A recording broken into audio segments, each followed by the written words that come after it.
কিমান মাৰাত্মক হ'ব পাৰে যদি গোপনে কাৰোবাৰ বিৰুদ্ধে ষড়যন্ত্ৰ ৰচনা কৰা হয়। নমস্কাৰ, স্বাগতম ষ্টুডিঅ'ত মই প্ৰাঞ্জল।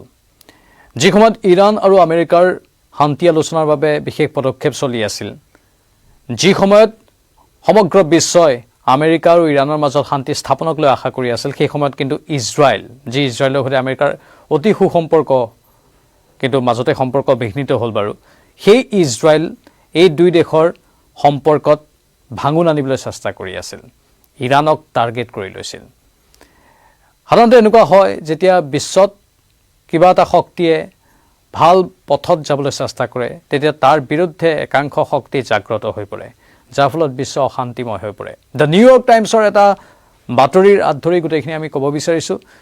আমেৰিকাৰ এজন শীৰ্ষ বিষয়াই তেওঁলোকৰ আগত সদৰি কৰিছে যে ইজৰাইলৰ বিমানে ইৰাণৰ দুজনকৈ নেতাক টাৰ্গেট কৰি লৈছিল শান্তি আলোচনাৰ সময়খিনিতে।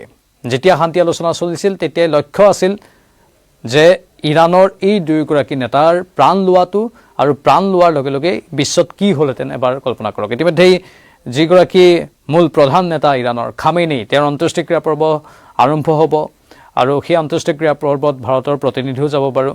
সেইখিনি আমি পৰৱৰ্তী সময়ত লক্ষ্য ৰাখিম। অন্ত্যেষ্টিক্ৰিয়া যি আছে সেয়া দীঘলীয়াকৈ কেইদিনমানো চলিব, কেইবাদিনো চলিব, আৰু বহু ৰাষ্ট্ৰৰ প্ৰতিনিধি তাত উপস্থিত থাকিব। কিন্তু তাৰ বিপৰীতে যেতিয়া এই সমগ্ৰ প্ৰক্ৰিয়াটোক লৈ, মানে দুয়োখন দেশৰ মাজত শান্তি বিৰাজ কৰিবলৈ যি আলোচনা চলি আছিল, তাতেই মহম্মদ আব্বাছ আৰাঘাচি, যিগৰাকী হৈছে ইৰাণৰ বৈদেশিক মন্ত্ৰী, আৰাঘাচিৰ প্ৰসংগটো ধাৰাবাহিকভাৱে ওলাই আছিল, আপোনালোকে জানেই। সেই আৰাঘাচি, মহম্মদ আৰাঘাচি, আৰু যিগৰাকী বাঘেৰ খালিবাফ, মহম্মদ বাঘেৰ ঘালিবাফ, তেওঁ হৈছে সংসদৰ অধ্যক্ষ, ইৰাণ সংসদৰ অধ্যক্ষ। এই দুয়োগৰাকী হৈছে শীৰ্ষ নেতা। তেওঁলোকে আমেৰিকাৰ সৈতে পাকিস্তানত যি আলোচনা হৈছিল, সেই আলোচনা সমাপ্ত কৰি উভতি অহাৰ বাটতেই তেওঁলোকক টাৰ্গেট কৰি লোৱা হৈছিল ইজৰাইলৰ তৰফৰ পৰা। ইজৰাইলে তেওঁলোকক প্ৰাণে মৰাৰ চেষ্টা চলাইছিল, আৰু সেই সমগ্ৰ ঘটনাক্ৰম আমেৰিকাই পূৰ্বতেই গম পাই গ'ল, আৰু আমেৰিকাই গম পাই লগে লগে মধ্যপ্ৰাচ্যৰ আন দেশৰ যিসকল প্ৰতিনিধি আছে বা আন দেশৰ যিসকল প্ৰধান আছে, তেওঁলোকৰ সৈতে যোগাযোগ কৰিলে, আৰু কোনোমতে তেওঁলোকৰ জীৱন ৰক্ষা কৰিলে বুলি সদৰি কৰিছে। মুঠতে অতি ভয়ংকৰ এটা পৰিকল্পনা ৰচনা কৰা হৈছিল। সেই ভয়ংকৰ পৰিকল্পনাৰ কথা এতিয়া পোহৰলৈ আহিছে। মানে গোটেই বিশ্বত অশান্তি বিয়পাই ৰখাৰ ক্ষেত্ৰত, গোটেই বিশ্বক অশান্ত কৰি ৰখাৰ ক্ষেত্ৰত এটা শক্তিয়ে সদায় বিশেষ ভূমিকা গ্ৰহণ কৰি থাকে। ইজৰাইল আৰু ইৰাণৰ মাজত এতিয়াও এক প্ৰকাৰ যুদ্ধৰ এক ভয়ংকৰ পৰিস্থিতি আছে। ইফালে আমেৰিকা আৰু ইৰাণৰ মাজত যদিও শান্তি আলোচনা হ'ল, কিন্তু সেই শান্তি আলোচনা বাৰে বাৰে বিঘ্নিত হৈ আছে।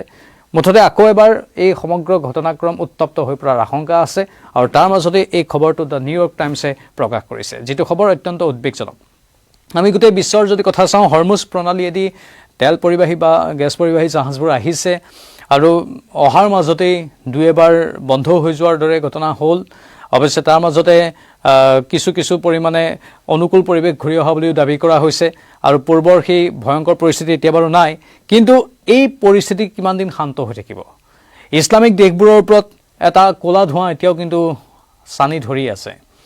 ইজৰাইল বা এই দেশবোৰে কিন্তু এই বিষয়বস্তুবোৰক লৈ এক প্ৰকাৰ নিজৰ স্থিতিত অটল হৈ আছে। ইজৰাইলৰ স্থিতি এতিয়াও সন্দেহজনক। ইজৰাইলে আমেৰিকাক বিশ্বাসত নলওঁ বুলি সৌসিদিনা কৈ দিছিল, কাৰণ ক'ৰবাত ডোনাল্ড ট্ৰাম্প আৰু বেঞ্জামিন নেতান্যাহুৰ মাজত সম্পৰ্কৰ ফাট মেলিছিল। ডোনাল্ড ট্ৰাম্পক বিশ্বাসঘাতক বুলিও বেঞ্জামিন নেতান্যাহুৱে সদৰি কৰিছিল। আওপকীয়াকৈ এই কথাখিনি বেঞ্জামিন নেতান্যাহুৱে কৈছিল, প্ৰত্যক্ষভাৱে নহ'লেও পৰোক্ষভাৱে কৈছিলে। মানে এই সম্পৰ্কত যে ফাট মেলিছে, আৰু সেয়েহে হয়তো আমেৰিকা আৰু ইৰাণৰ মাজত যাতে শান্তি এতিয়া অব্যাহত থাকিব নোৱাৰে, তাৰ বাবে কিন্তু ইজৰাইলে চেষ্টা চলাব। আমেৰিকাই কিছু পৰিমাণে যুদ্ধ শেষ কৰি দিলেও, আক্ৰমণ এক প্ৰকাৰ কিছুদিনৰ বাবে নকৰিলেও, ইজৰাইলে কিন্তু আকৌ আক্ৰমণ কৰি থাকিব, এনেকুৱা ধৰণৰ এটা ইংগিত আমি পাইছোঁ। সেয়েহে এই সমগ্ৰ পৰিস্থিতিত ইজৰাইলৰ ভূমিকা এতিয়াও সন্দেহজনক হৈ আছে, আৰু এই সন্দেহজনক ভূমিকাই গোটেই এই ভয়ংকৰ অৱস্থাবোৰত সাৰ পানী যোগাই আহিছে সময়ে সময়ে।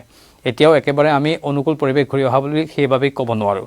যিটো ৰিপৰ্ট আছে, সেই ৰিপৰ্টটো এনেধৰণৰ, আমি আপোনালোকক সেই ৰিপৰ্টটো কৰিব বিচাৰিছোঁ।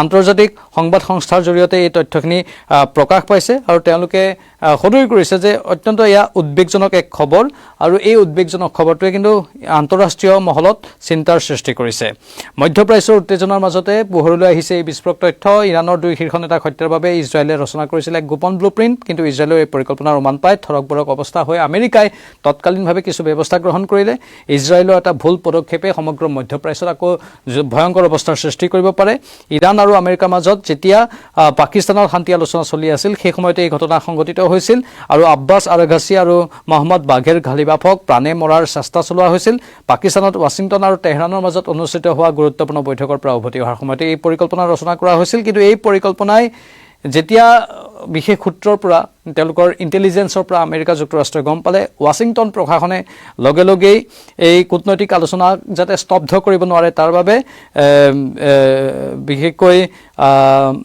মধ্যপ্ৰাচ্যৰ আন কেইবাখনো আঞ্চলিক মিত্ৰ দেশক অনুৰোধ জনালে তাৎক্ষণিকভাৱে অনুৰোধ জনোৱা বুলি এই ৰিপৰ্টটোত কোৱা হৈছে যাতে তেওঁলোকে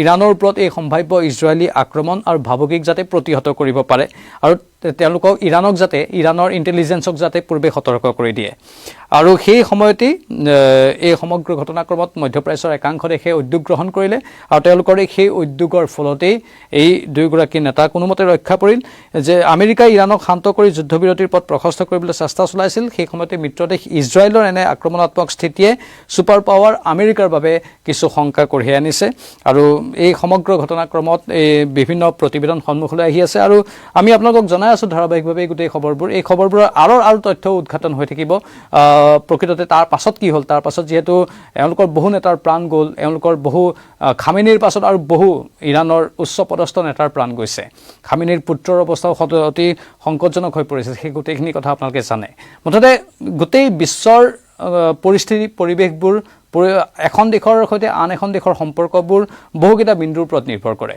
কেতিয়াবা মিত্ৰ দেশবোৰৰ মাজতেই আকৌ শত্ৰু দেশো ওলাই সোমাই থাকে তেনেকুৱা ধৰণৰ দৃশ্যপটো আমি দেখিবলৈ পাই থাকোঁ আপুনি কাৰোবাক বিশ্বাস কৰি আছে সেই দেশবোৰে আকৌ কেতিয়াবা বিশ্বাসঘাতকতাও কৰি দিয়ে তেনেধৰণৰ ঘটনা পৰিঘটনা এই বিশ্বত এতিয়া শেহতীয়াকৈ অধিক হ'ব ধৰিছে আৰু সেইবোৰে কিন্তু গোটেই বিশ্ব শান্তিৰ বাবে অশনি সংকেত কঢ়িয়াই আনিছে এই খবৰটো আমি আপোনালোকক দিলোঁ পৰৱৰ্তী সময়ত অধিক তথ্য আনিবলৈ চেষ্টা কৰিম চাই থাকক নিউজ 18 অসম নৰ্থ ইষ্ট নমস্কাৰ